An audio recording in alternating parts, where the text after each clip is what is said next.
कैसे रोने जैसा हो गया था। बेचारा सही था वो, फिर भी मैंने गलत साबित कर दिया। सिर्फ और सिर्फ 2 मिनट लगता है किसी को गलत साबित करने में मुझे। मैं आपको देखकर कैसा लगा आपको? क्यों करते हो परेशान? क्यों इनोसेंट लोगों को आप परेशान करते हो? क्यों दुखी करते हो उनको? कितना दिल दुखता होगा उनका, उनकी आत्मा रोती होगी। आपने तो कर दिया उनका क्या होता होगा, उन पे क्या बीतती होगी? अभी भी वक्त है, संभल जाओ। अगर लाइफ में थोड़ा भी सुधरना है तो ये एपिसोड को एंड तक जरूर देखना। ये एपिसोड एंड तक जरूर देखना।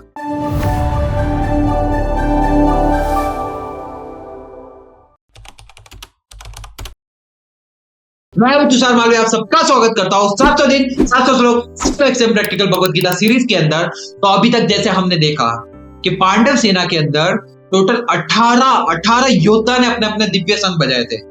लेकिन यहाँ पर मैं माफी चाहता हूँ आप सभी से। कल के एपिसोड के अंदर अगर आपने देखा होगा तो वहां पर मैंने सिर्फ और सिर्फ द्रौपदी के 5 पुत्र और सुभद्रा का पुत्र अभिमन्यु के बारे में बोला। लेकिन वहां पर मैं एक योद्धा का नाम लेना भूल गया था, वो थे राजा द्रुपद, जिनका मैं नाम लेना भूल गया था। उसके लिए मैं बहुत ज्यादा माफी चाहता हूँ।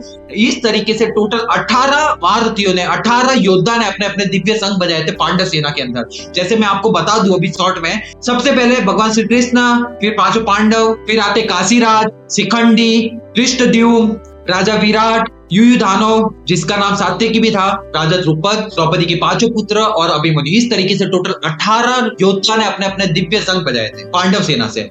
लेकिन आज के इस एपिसोड के अंदर संजय उसी धृतराष्ट्र के क्वेश्चन का आंसर देते हुए ये श्लोक बोलते हैं, सगोसो धार्तराष्ट्राणाम हृदयानि विदारयत् नभश्च पृथ्वीं चैव तुमुलो युनादयन्।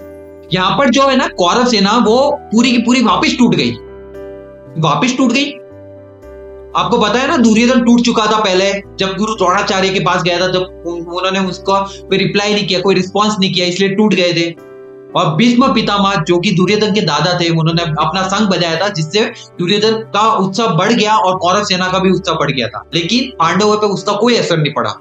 और वही पांडव सेना ने जब अपना शंख बजाया ना, पांडव सेना तो हो गई मोटिवेटेड, लेकिन जो कौरव सेना थी वो वापस टूट गई। तो कहने का सिंपल सा मतलब यही है कि जो कौरव सेना थी वो अधर्म का साथ दे रही थी, इसलिए मन से तो वो टूटी हुई है, बाहर से वो भले ही कुछ भी जता रही है।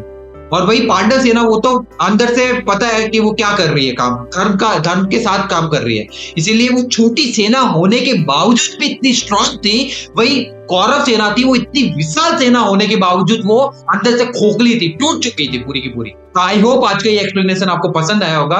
हम मूव ऑन करते हैं लर्निंग पोर्शन की तरफ। तो स्टार्टिंग में देखा वो कैरेक्टर कैसे किसी की निंदा कर रहा था, किसी को दुख पहुंचा रहा था। यहाँ पर कौरव सेना है वो भी कैसे काम कर रही थी, उल्टे काम कर रही थी ना, लेकिन मन ही मन वो टूटे हुए थे क्योंकि उनको पता है वो गलत काम कर रहे हैं। लेकिन हमको यहाँ पर लर्निंग लेनी चाहिए तो पांडव सेना से लेनी चाहिए। भले ही वो छोटी थी लेकिन धर्म का साथ दे रही थी, और साक्षात भगवान, जहाँ पर धर्म होगा वहां तो भगवान होंगे ही, भगवान श्री कृष्ण थे वहां पर। तो उनका जो आत्मविश्वास था बहुत ज्यादा स्ट्रॉन्ग था, इसीलिए तो उनकी जीत हुई और वही कौरव सेना की हार। तो यहाँ पर पांडव सेना से हमको ये सीखना चाहिए। मैं उन लोगों के लिए बोल रहा हूँ जो लोग ऐसी हरकतें करते हैं, आप ध्यान से सुनना। पांडव सेना से हमको क्या सीखना चाहिए, अपने धर्म को आगे रख के काम करना चाहिए। बस सही तरीके से काम करोगे ना तो ये दुनिया बहुत अच्छी है। ये तो आपका नजरिया ऐसा है कि वो दुनिया ऐसी बकवास है, दुनिया तो वैसी की वैसी ही है। क्यों दुखा रहे हो किसी का मन? थोड़ा है ना अच्छा करके देखोगे तो वो मन है ना, मन बहुत ज्यादा खुश होता है, बहुत ज्यादा पवित्र हो जाता है। वो थोड़ा अच्छा कर लो किसी के लिए। ये हाँ करना बंद करो। जिनके साथ भी आप ऐसी हरकतें कर रहे हो उनको सॉरी बोल दो और अपनी गलती को एक्सेप्ट कर लो। आपका पहला स्टेप यही है कि आपने जो भी गलती की है उस इंसान के साथ उसको सॉरी बोल दो, एक्सेप्ट कर लो अपनी मिस्टेक, और वही से आपका टर्निंग पॉइंट, वही से आपकी अच्छे दिन आने लग जाएंगे। हम मूव ऑन करते हैं चेकलिस्ट की तरफ। तो चेकलिस्ट के अंदर आपको टोटल 4 स्टेप देखने को मिलेंगे। यहाँ पर स्टेप 1 है, तो ये जो चेकलिस्ट है ना, ये चेकलिस्ट उन सभी लोगों के लिए जिनको ऐसे लोग देखते हैं जो दूसरों की निंदा करते हैं, और उनके लिए भी है जो दूसरों की निंदा करते हैं। अगर आप भी ये फॉलो करते हो ना तो एक अच्छे इंसान बन जाओगे। मैं सही बोल रहा हूँ, आप अच्छे इंसान बन जाओगे अगर आपने ये हरकतें छोड़ दी तो। यहाँ पर आपको ये बताना है ऐसा कौन सा एक्शन आपने लिया जिससे जो ईगो वाले लोग होते हैं, जो खोखले होते हैं, उनका जो कंफर्ट जोन में जो रह रहे हैं वो उनका वो टूट जाए और वो बाहर आ जाए वहां से। जिस छोटी सी गंदी दुनिया में वो रह रहे हैं वो बाहर आ जाए। अगर आप भी उस दुनिया में रह रहे हो तो आप कैसे कर सकते हो, आप उसको वो सारी बैड हैबिट्स को तोड़ दो, खुद से तोड़ दो। यहाँ पर दुनिया पहले आपको तोड़ने आए, उससे पहले आप खुद ही वो बैड हैबिट्स तोड़ दो, क्योंकि जिस दिन दुनिया के नजर में आप आ गए ना, उस दिन आपको सर से मुंह झुकाना पड़ेगा फिर उनके सामने। इसीलिए अभी से खुद की गलती एक्सेप्ट कर लो और वो बैड हैबिट्स तोड़ दो। इस तरीके से पूरा चेकलिस्ट फॉलो करना, जरूर फॉलो करना। मैं तो उस कैटेगरी के अंदर नहीं हूँ, लेकिन मैं उस कैटेगरी के अंदर हूँ जो इस टाइप के लोगों को बाहर निकालने में हेल्प करता हूँ। तो यहाँ पर प्रैक्टिकल भगवत गीता सीरीज में मैं वीडियो शूट कर रहा हूँ, ताकि वो लोग ऐसी हरकतें करते हैं उन तक ये वीडियो पहुंचे और वो इस चक्रव्यूह से निकल पाए। ये बहुत गंदा सर्कल में फंस चुके हो, बहुत गंदी दुनिया में फंस चुके हो, आप वहां से निकल पाओ, इसीलिए मैं ये सारी चीजें कर रहा हूँ। स्टेप 2 के अंदर आपको देखना है एक एक्शन शाउट आउट है, मतलब यहाँ पर आपको ऐसा कौन सा एक्शन लोगे, आप ऐसा कौन सा रिचुअल फॉलो करोगे जिससे वो चीजें उनके दिल तक पहुंच सके।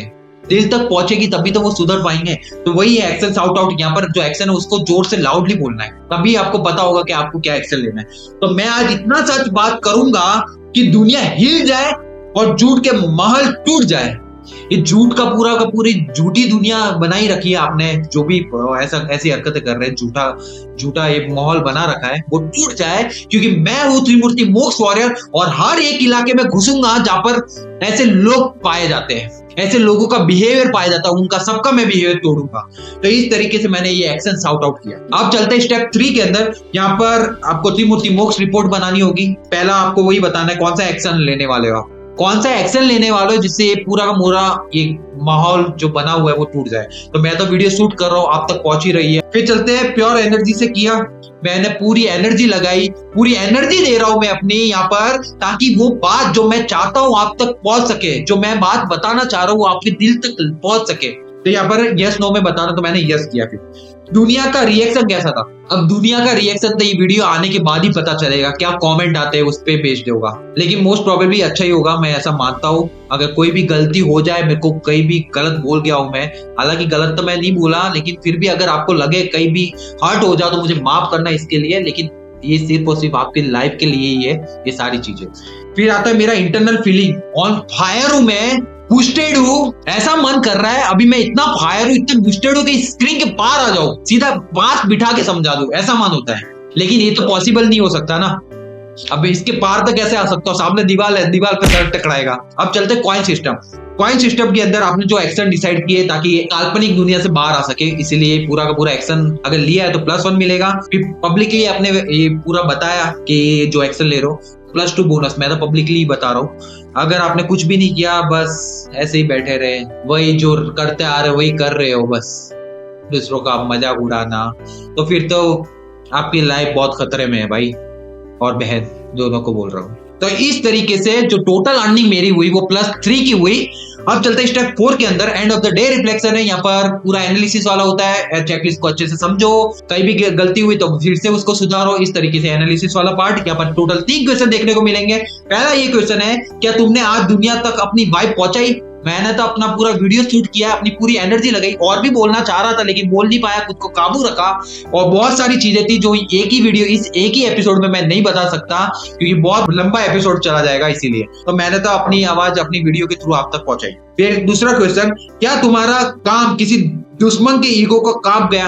अब ये वीडियो देखने के बाद ही पता चलेगा क्या रिएक्शन आता है लोगों का। तीसरा क्वेश्चन, क्या तुम्हारा अंदर की आर्मी जग गई? मेरी ऑलरेडी आर्मी जगी हुई है, तो मेरी एनर्जी तक कब से लगी हुई है, 1 सितंबर 2025 से एनर्जी में हुई। पूरी की पूरी प्लेलिस्ट है जो आप देखनी चाहिए, क्योंकि हर एक एपिसोड के अंदर हर एक अलग अलग प्रॉब्लम देखने को मिलेगी, उसका सॉल्यूशन आपको देखने को मिलेगा। और इस तरीके से ही मैंने चेकलिस्ट खत्म की। फिर एंड में होती है विक्ट्री शाउट, जो मैंने लाउडली बोला वो आपको स्क्रीन पे जरूर दिख रहा होगा। मैं त्रिमूर्ति मोक्ष वॉरियर हूँ, मेरी आवाज में धर्म की शक्ति है, और जब मैं बोलता हूँ तो सिर्फ शब्द नहीं, पृथ्वी और आकाश गूंज उठते हैं। आज की ये चेकलिस्ट मैंने अपने लाइफ के अंदर पूरी की पूरी अच्छी तरीके से उतारी। अगर आप भी चाहते हो अपनी लाइफ के अंदर उतारना तो डिस्क्रिप्शन में लिंक दे रखा है, डाउनलोड करना उस पीडीएफ को, उस चेकलिस्ट को, और मेरी तरह अपनी लाइफ में उतारना। और इसी तरीके से लोगों की हेल्प भी जरूर करना जो इस सिचुएशन में, भले ही वो आपका सामने आएंगे, आपको टक्कर देंगे, लेकिन उस टक्कर से आपको टक्कर नहीं देनी, आपको अलग तरीके से दिमाग लगा के उनको वहां से निकालना होगा। आई होप आज का ये एपिसोड आपको पसंद आया होगा। कल मिलते हैं एक नए एपिसोड के साथ, जहां पर अब महाभारत का युद्ध आरंभ होगा।